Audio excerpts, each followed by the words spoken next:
Now I was running, and I remember it vividly as if it was as it was yesterday. I remember vividly, and that height would have been just about a meter high, or just a small bit higher than a meter. And as I was running from the house behind us, which is Auntie Bobby's house, coming from that side, by the time I wanted to run, the next thing, that thing hit me on my throat.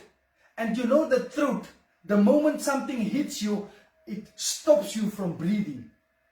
And I fall on my back.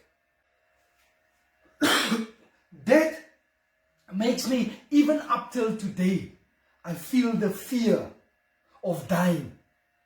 Because that was so, you can't catch your breath.